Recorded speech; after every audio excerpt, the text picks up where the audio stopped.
Thank you. Oh, thank you so much. Cheers. And here we go. What's up, Mike? Let's do it. Okay. Well, hey, everybody. Mike Evans with eXp Realty, and with me, Eric Brown. And we are doing a little segment called On Course, talking all things real estate, from buying and selling to the lending process of it. And we're doing it in an awesome setting here at Stadium Golf. Eric it goes beyond a preferred lender for me. When I have buyers coming to me, the first question is always, do they have a lender? Because that's one of the most, actually the most important part of the process. Without a lender to be competitive, that can do all the things that you need them to do, you're going to lose. Eric and I met years ago, and actually indirectly, this is why this is coming full circle here. I moved up here from Arizona to Washington. I was looking to actually refinance my home because the rates were starting to come down. I ended up getting put in a foursome with people I had no idea who they were, and we were having conversations on the golf course. And of course, they started saying they had this great experience with this guy named Eric over at Movement Mortgage. And so I reached out to him, and it was the complete and the stupidest, easiest process ever. My wife and I probably bought and sold at least 6 or 7 homes in our lifetime. It was just always a fiasco on the lending side. There was always like things being duplicated. We always felt like sometimes the left hand didn't know the right hand. Sometimes there were just too many people involved.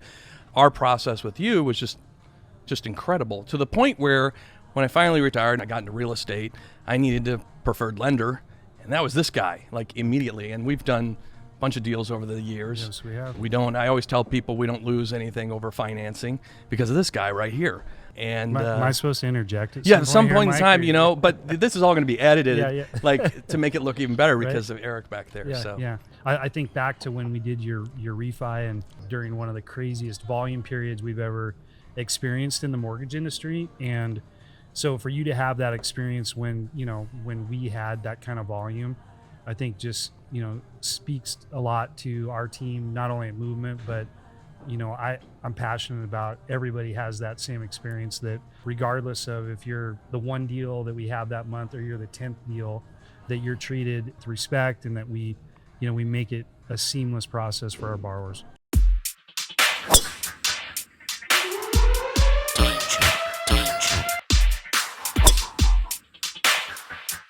Why is it that you guys, you in particular, you can almost be as competitive as a cash offer because you're able to close? I mean, we did one that was like 17 days, or even 6. We could have even closed a couple days earlier if we wanted to, and that was even with an appraisal in the middle of it and an inspection at the beginning of it. So it wasn't any of those things typically holding up.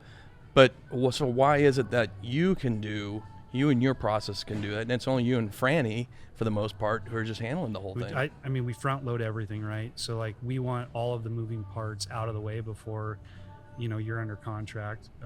Refis are a little bit different, but we want all of the moving parts out of the way, so that basically what's left is an underwriting manager, an underwriter getting into the file, signing off on conditions, wait for the appraisal. When the appraisal comes back, we're running for final, and it's a done deal.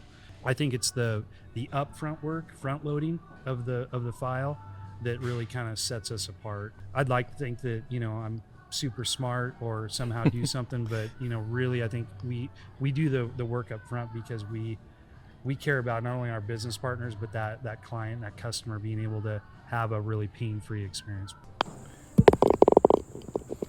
That half a beer, that third of a beer is already like. Really? You go feeling? I'm just gonna make it. Such a. Need me to hold your hair? What do you?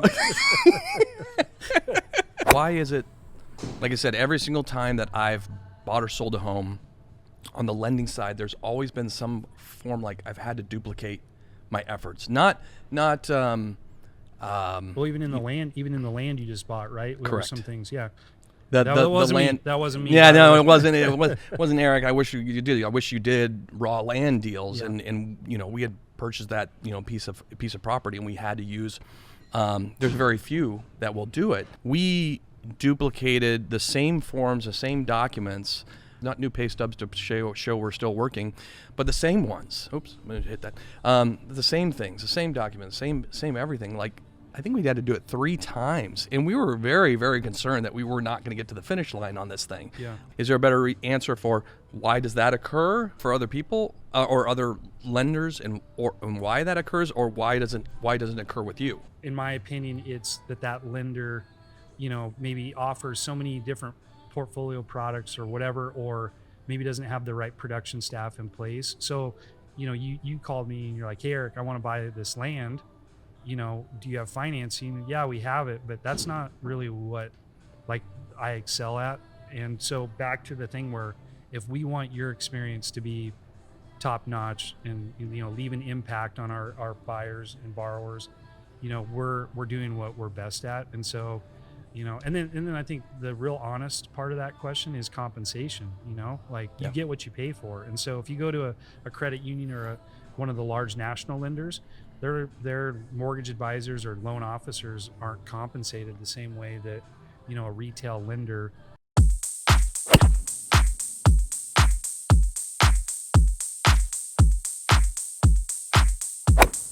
I always have the same spiel when I talk to my buyers and they're looking for a lender. I will tell them, you can shop around. You can definitely find a lower rate with somebody else, and you can probably even find cheaper closing costs. But the problem with that, it comes at a price. Are you going to close? Yeah, I mean, exactly. And one such instance that I had is a military buyer. So they're working on a VA. It was fantastic, and we'll talk about VA loans all day. I mean, that's because that's what we love to do. But they wanted to use a very large commercial, lending company, very well known, and then you would think they would have, a veteran military status back. And I told them the pitfalls of it, that nobody, especially in the market at that time, it was extremely competitive. Just it was about a year ago. There's multiple offer situation, and so your offer has to stand out more so than just a price. I explained this to these buyers. They wanted to stick with this lender, which I totally understood, and I said, well, we'll do what we can. In our first offer that we went to put in, talking to the listing agent, they asked what was the financing being used. I told them who we were using, and the quote seriously was, do not bother offering. And it wasn't from her, it wasn't from the listing agent, it was actually from the seller told the listing agent, if one of these offers ever has this type or this company's financing, they already had experienced it. They were military themselves, and they had already experienced it in buying that home, which they were now selling, and they wanted nothing to do because they understood there was an unrealistic possibility to close in any reasonable amount of time.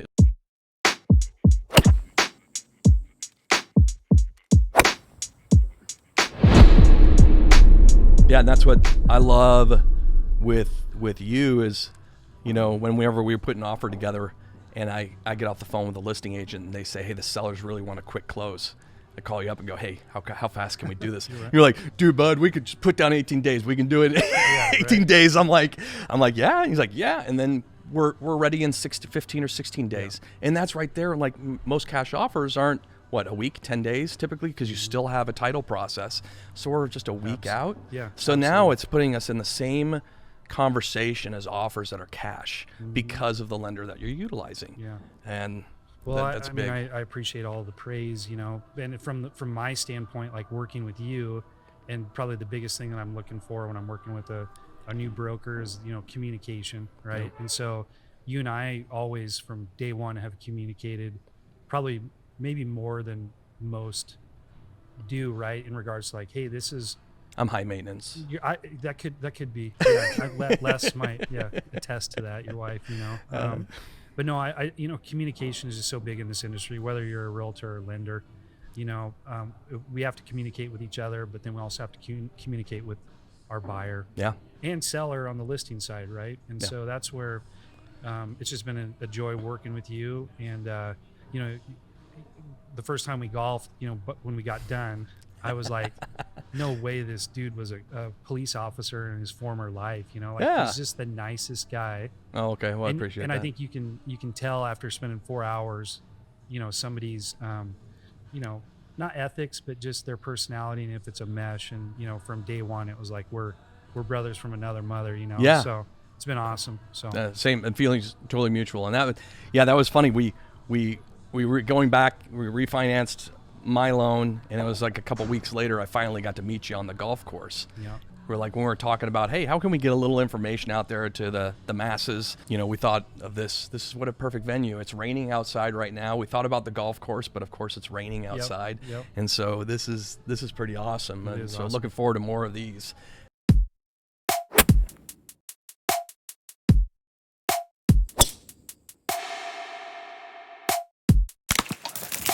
One of the things, I know we're planning on talking about is just kind of, we're in a super challenging market right now, right? We've got, affordability issues. We've got rising interest rates. Yep. We have a supply issue still. Yes. Even with, it being more of the market shifting. Something that's really been frustrating to me is like the misinformation regarding real estate.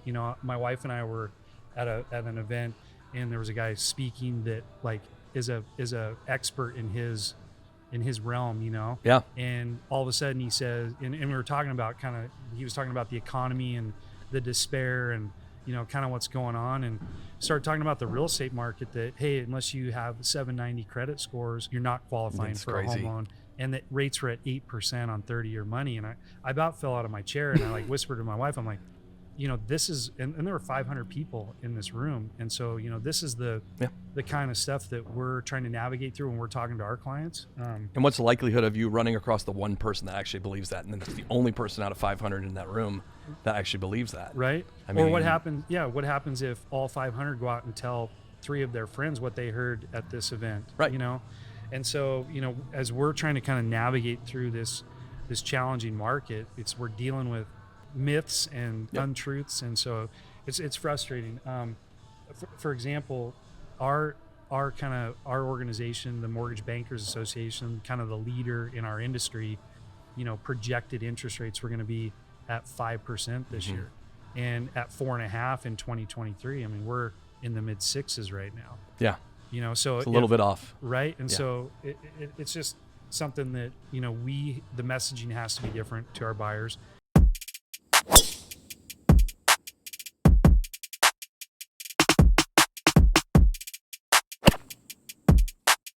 What do you think? Where does that begin? Go out on a limb and make a projection on interest?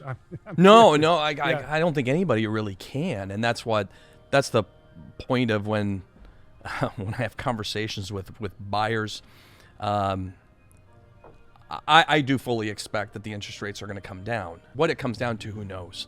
And that's why it's so important to get into something. If you're going to be buying today, there's the opportunity out there to get it for less, the opportunity to ask for the concessions, the opportunity to ask for the seller to fix things.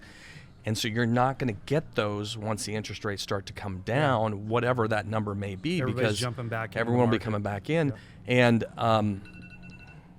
my car needs to be moved before we get towed. Hold on a second. So it's interesting that your cell phone alarm goes off, because you have a nickname in our group of golf buddies. He's called Late Night Mike, or Late Mike. Late. Yeah, because I'm working. Yeah, because I actually work, and one of our clients, bless his soul. We're gonna cut this out, but I'm Thanks a lot, man. For anything outside of work, he's late, pretty much. It's not my fault. It's not. I'm working. You have an alarm on your phone. Well, yeah, that's because I don't want to get towed, and I don't want to get ticketed. We should cut and go. Yeah, we should probably move our cars. Okay, here we go. Yeah, dude, is my face totally like flush? No, why? I feel like it's on fire. Really? Because the beer. You're dude, good. it's like hops. You're good. You I'm look allergic happy. to hops or something. One of the things that drew me to you as well, in addition to all the other great things about you, is you got a heart for. I feel like I'm in dating. Right? Yeah. Well, this is it's turning into Hey, back. No, it's that you have a heart for things. I know animals are near and dear to you. Yeah. I know your background. You were thinking about being a veterinarian, and well, and you and this as well. Yeah. I mean, we both had that same path or kind of desire. Funny. Yeah.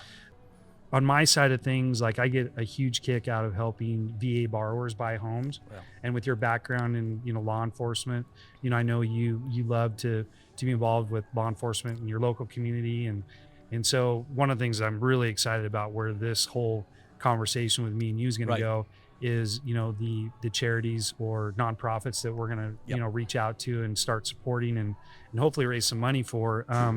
My company Movement has been awesome in partnering with nonprofits since we joined Movement in 2019. I mean, charter school stuff. I did a fundraiser for Helping Hand House in Puyallup, where we raised money for families who were homeless in Puyallup, who had kids in the Puyallup school district. One of the groups I love to help out with is PAC, People for Animal Care and Kindness. Mm-hmm. I know their organizer, Heart of Gold, little small local. It's not just dogs and cats, but horses and everything. I mean, to the point which is what has inspired my wife and I to buy that piece of land, because we want to be able to foster horses down the road for this group, because they're always in need of assistance financially and just space. Yeah. When I do a deal, portion of my compensation ends up going, donating to them. And that's what I tell, like, kind of my elevator pitch to some people is, I don't just buy and sell homes. I do it for the purpose of saving, or rehabilitating animals in need. That's awesome. And so that's like your why, it keeps going. And also I have 2 very high maintenance huskies, one that's had 2 knee surgeries this year. And I obviously want them to have a better life.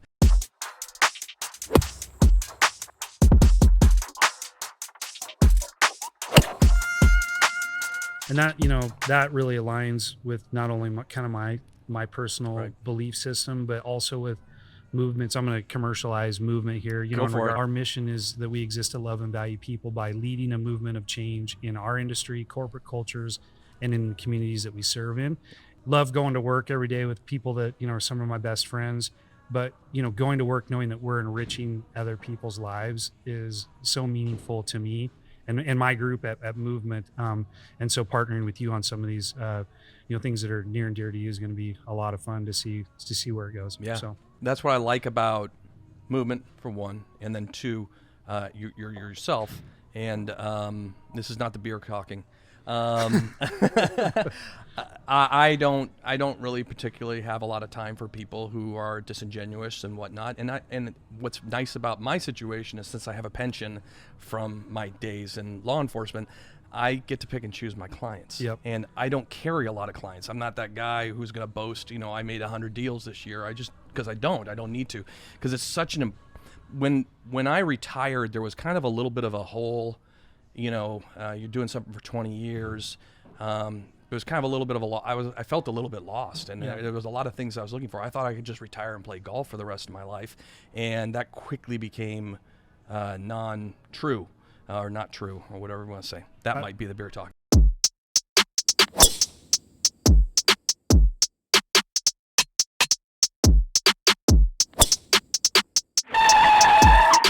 great segue. I mean, what drew you to the real estate business? Like what was it? All the assignments that I gravitated towards in law enforcement was, there to like really lend that hand. I had a friend who I had actually trained in the police department who retired a few years after I did, reached out to me, and we had to start having a conversation about real estate. I had some inklings of it, but I never want to look at a client and say, I don't know. I remember like when you were first starting in real estate, I'm asking you, hey, are you going out talking to people and you're like, I want to make sure I know what I'm doing, that I have all the tools that I need to make sure that I'm doing a good job for my clients when I actually get them, right? Right. And, having the luxury of having a pension and not needing income, Right. I think really allowed you to, get your foothold, understand the business, it's been pretty cool to watch. So. Yeah, that whole, there's some adage to some people, the fake it till you make it kind of thing. Yeah. That just doesn't, I can't do that, especially when it's dealing with other people's money. Yep. And especially hundreds of thousands. And I mean, your home is kind of tied to kind of some happiness. You have you feel safe. You feel there's so much beyond just a purchase that goes into it. And so when I started having more serious conversations with my friend about it, I was like, wow, okay, it's checking off all the boxes that I kind of want. This has really been fulfilling. I feel really invigorated again. Nothing worse than, it's kind of a depressing stat, but police officers typically die, on average within 5 years of retiring, because I think a lot of it is you Well, one of it is there's stress, and then you're kind of don't have it anymore, and your body doesn't really know what to do with it. But also, I think there's just a desire of always wanting to be selfishly, In service. of service of others and needed, and felt appreciated, I guess, in a way. I mean, selfishly, because in that we all like egotistically, there is a desire. No matter how anyone wants to cut it, I'll be the first to admit I want people to like me. Yeah, I like it when people like me. Yep. And so I bend over backwards to help, because it makes me feel good. And I mean, even people I was putting in jail, I would get handshakes from them as I'm closing the door at the jail, because they're like, you treated me with respect, and I really appreciate that.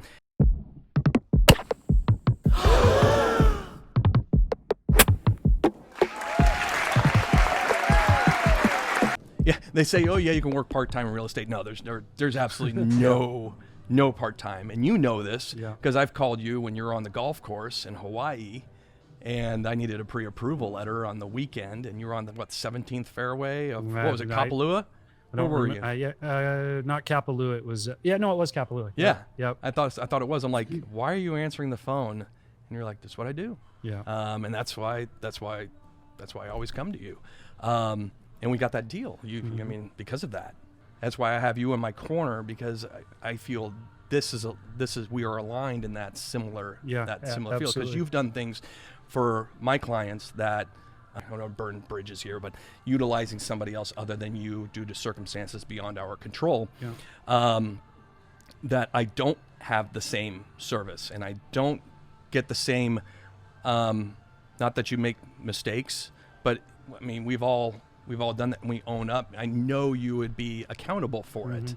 You're just like that kind of guy. If something that you felt like, even if it was beyond your control, if you felt even remotely responsible for it, you're going to make that right. Yep.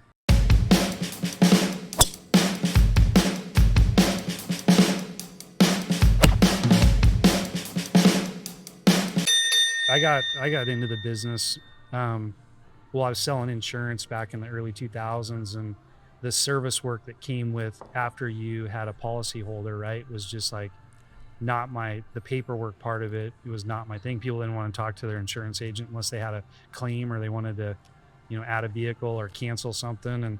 And so, I got into the mortgage business because it was more fast paced. You had a client for 30 days. If you did a good job, they were coming back to you. And it wasn't until probably the last 5 years that I realized what homeownership actually means to people. It's something that helps create wealth. Most people don't have savings or 401k or, stock Pension. Or pension. And so it's like a lot of families, that's, when they pass on, the equity that's in that home is what is passed along to family members, and so, right.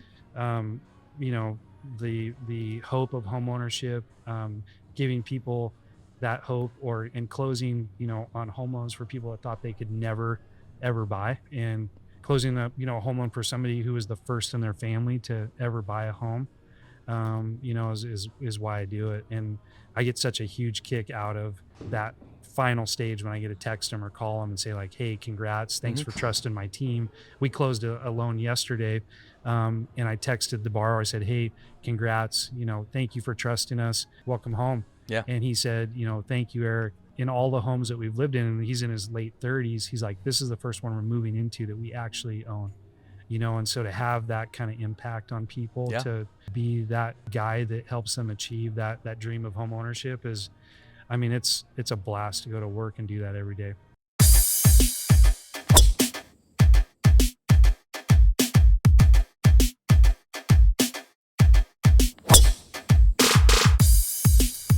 Almost the same quote that Robin and Dove, that client we just had recently, they were sitting signing their docs. I'm sitting there with them, and Robin looks to me and she's just like, hey, tell Eric that was we've bought so many homes over our time, and this is their last. They're hoping this is going to be their last home. They finally migrated from Arizona like me. Yeah. She was signing docs, and she's like, hey, make sure you tell Eric this is the smoothest transaction I have ever had.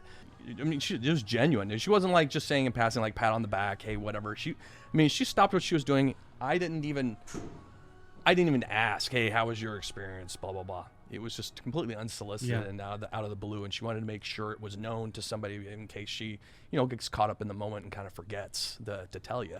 I mean, it was genuine. She wasn't like just saying in passing, like pat on the back, hey, whatever. She stopped what she was doing. I didn't even ask, hey, how was your experience? Blah, blah, blah. It was just completely unsolicited and out of the blue. And she wanted to make sure it was known to somebody in case she, gets caught up in the moment and kind of forgets to tell you. It's pretty cool because you make me look good. So that's why. That's the other Beers side make of the you table. look good too, bud. Hey, thanks, man. We're halfway there, and we're losing way too much up right now. So. Yeah.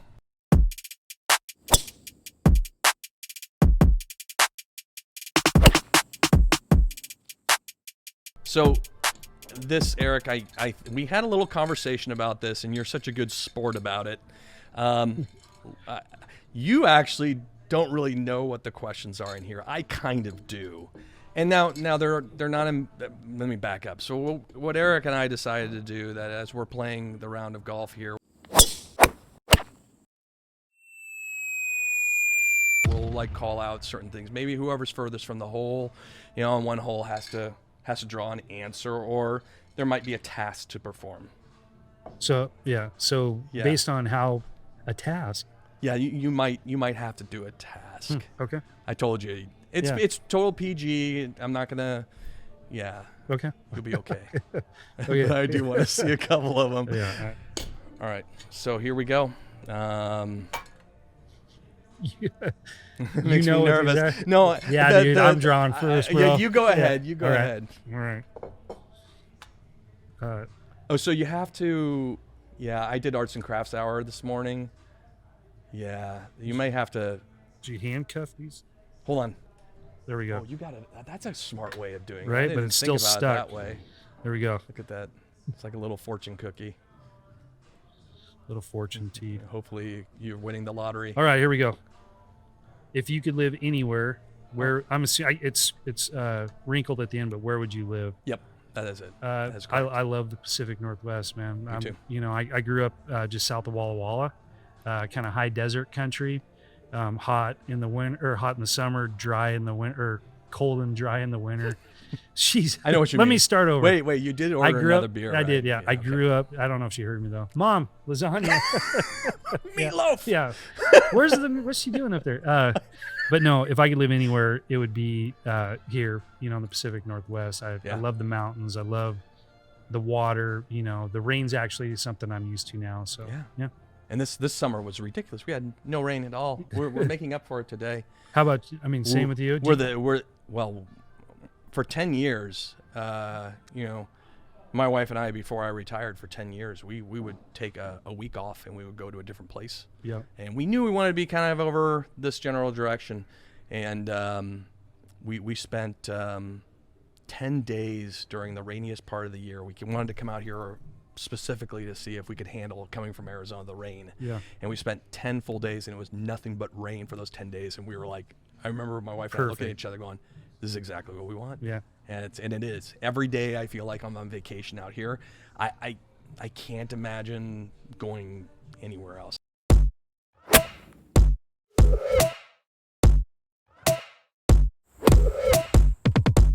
Let's see. I know they're different. I want the viewers to know that I know there's different colored tees, and I put these things together, but the questions in the color. This one's the no pants dance Mike's gonna end up doing here. There actually might be in there. Yeah. Oh, good. I got an easy one. What is your favorite golf club currently in your bag? That would be my 60. Don't I get? No. Didn't I ask you? What's that? Oh, you're right. No, that's me. No, this is mine. I mean, even if I won or lost that hole, I still would like to answer this one as opposed to anything else in there. There you go. My 60. That is a dead on. A par 5. I lay up to 75, 80 yards. And put it close. I got it close. Yeah. Except then my putting lets me down, and then I'll 3-putt it. Yeah, you do need a little flat stick. You know what? That's unnecessary. Yeah. That's uncalled for. What about you? What's your 56 degrees? So I'm, the Oh. pretty similar. I don't have a 60 degree that I like to use, but the 56, love it. You know, I usually can decent chipper, can't get off the tee box. I mean, you know, you played with me, like, but my 56 is my most reliable club. Your go-to. Yeah. Okay.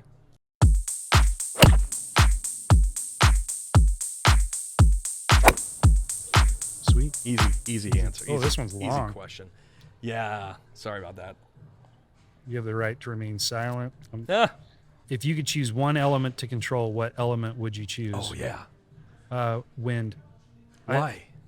Is that what we're talking about? We're not talking about like the earth, wind, fire. I don't like wind. Water. Wind. It's harder to do things like, especially golf. Like, you know, all of a sudden you have a 30-mile-an-hour wind in your face, and it takes you 6 holes or 6 shots to even get halfway down the fairway on a par 5. See, in here I was thinking that you were choosing wind because you like, wind helps people. It spins the turbines, makes energy. No, you went right to golf. It makes it harder for golfing. Yeah, it makes it harder to do a lot of things. Walk outside, do yard. I mean, wind. If I could get rid of wind. You want to just get rid of it? Yeah, I'm saying control it. Eliminate it entirely. Yeah. Okay. Yeah. Okay. How about you? It's tough. It's tough because the pyro in me says fire. But no, I think water would be pretty cool. Yeah. Because because going back to golf, if my ball's going back to the drink, I can just say, hey, move it and be fine. You can't do that when it's in the water. No. Yeah. Well, yeah, you're all the wind in the world isn't going to help you get the ball out of the water. Exactly. Okay. Yeah. Okay. Very good.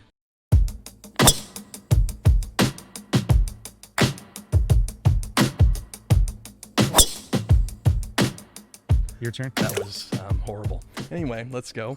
Let's see what we got. My turn here. Speaking of water, do you think aquatic animals get thirsty? Oh, you get to answer that. I don't know. I mean, I know they can wedge.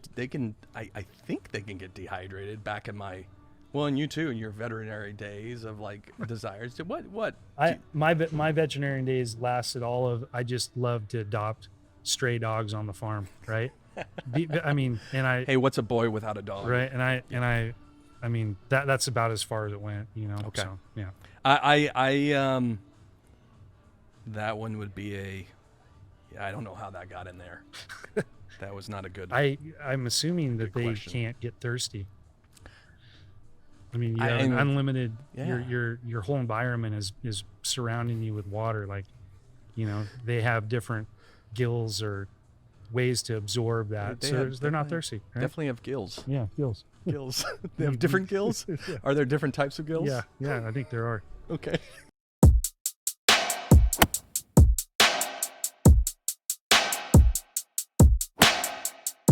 This one, Mike and his arts and crafts. Hey, I did. It was really quick this morning. Oh, nice. If you could get a ticket to any show or event, what would it be? Yeah. I'm a big sports guy. Yeah. I'm a big baseball guy. If the Mariners were in Game 7 of the World Series, that's the one I want to be at. I want to have my kids back there. Mariners are the only team to never have gone to a World Series. They've never even gone, let alone lost one. So I think that would be, for me, that's the event that I want to go to. Do you go to a lot of games? Not in the last couple of years. No, but you used to. We go to Rainier's games. Yeah, now, I've heard those are fun. Close. I haven't gone to one yet. They're fun. I'll take you sometime. One day. How about you, bud? What's you're a music guy? I'm a music guy, and if if you could go back in time and see Rush again all together with Russ's Soul, Neil Peart, I would totally, because I'm a drummer, man. I grew up on Neil and Rush and what my wife can't stand it. She tells me, can you believe this? She says Rush sounds like AC/DC. No. Yes, AC/DC comes on the radio, and she's like, "What is this, Rush?" And I'm like, so anyway, no. But I did see, as I was writing that question down, I actually got to cheat and then think about it. I think the Masters would be pretty darn cool. Yeah. To be able to go to the Masters Yeah.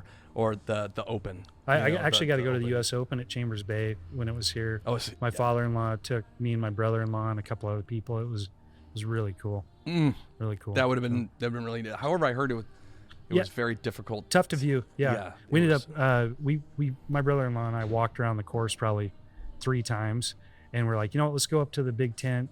We had little earpieces and it was on a big screen. There's probably 500 people in this room all watching the last 4 holes. Phenomenal, like the energy in that tent. And of course, I mean, the course is great, but you know, to like be a part of that comeback that Spieth had over Dustin Johnson, you know, was really, really cool. So What day were you there? Sunday.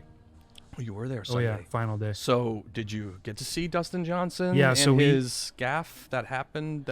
So yeah, from the tent, but we were there, you know, first thing to watch, you know, warm-ups and all that stuff. Oh, cool. And I actually have another funny story about DJ and his father-in-law, Wayne Gretzky. My kid's a hockey player, and our next door neighbor where we live now, her employer is a dentist in Tacoma, and he rented out his house to DJ during the Open, right? Sure. I don't even know. Hopefully Wayne never hears this, because you know, my son, you know, I think at the time he was 7 or 8 or maybe 9 at the oldest, and he our neighbors told him that DJ was sitting there and that Wayne was going to be coming in to watch the last day or 2 of the tournament. And so my son, you know, wrote a letter. He sent his report that he did on Wayne, sent a couple hockey pucks over, and then we included a few bottles of wine for my family's winery over in the Wallowa Valley, and asked Wayne to sign the Islanders jersey that my son had. Islanders. We might have to edit this out, but Kings? Well, he was a king, but he won a Stanley Cup with Edmonton Oilers. Sorry, it was there Oilers. we go. Oilers. Thank you. Yeah, I was like, that wasn't registered. So he sent it over and asked Wayne to sign it. You know, it's a 9-year-old kid.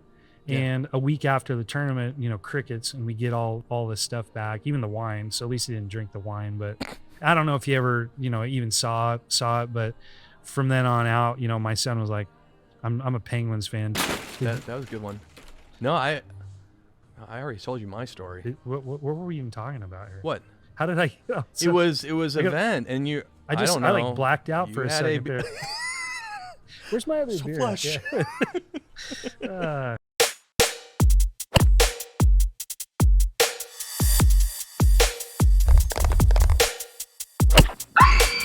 All right, you ready? You just shanked your. No, I just shanked my 9-iron, so now I get a. Sure. Yeah, you so, shanked it. Okay. You got to open that one up. What has been your favorite experience in the industry? I got so many. It's hard to narrow them down. Mm-hmm.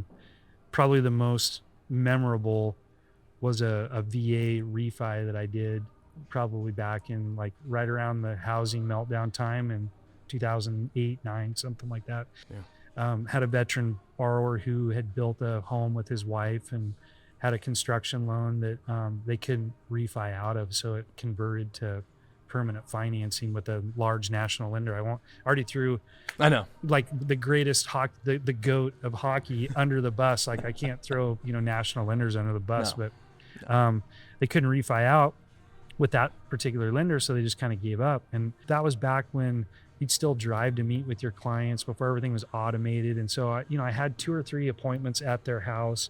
And he was a physician with the VA. Yeah. So he had served, but then he also was a physician and in their mid 70s. But we were able to refi that payment and drop, like literally save them $5,000 a month because where interest rates were versus what their permanent loan had converted to. And he was like, hey, I'm going to be able to retire now because we freed up that money, you know? So I have a lot of experiences in this industry, but that's probably the one that I, you know, stands out the most right now. So totally. How about you? I mean, that's what's kind of tough.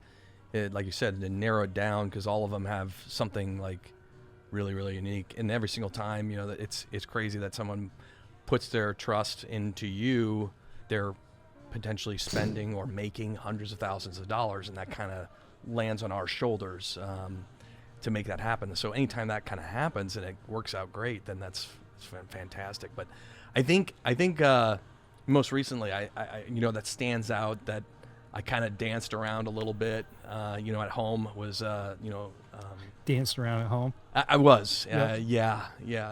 like Tom Cruise style, just a shirt, Yep. but no underwear. Great visual. Yeah. I mean, Thanks for that.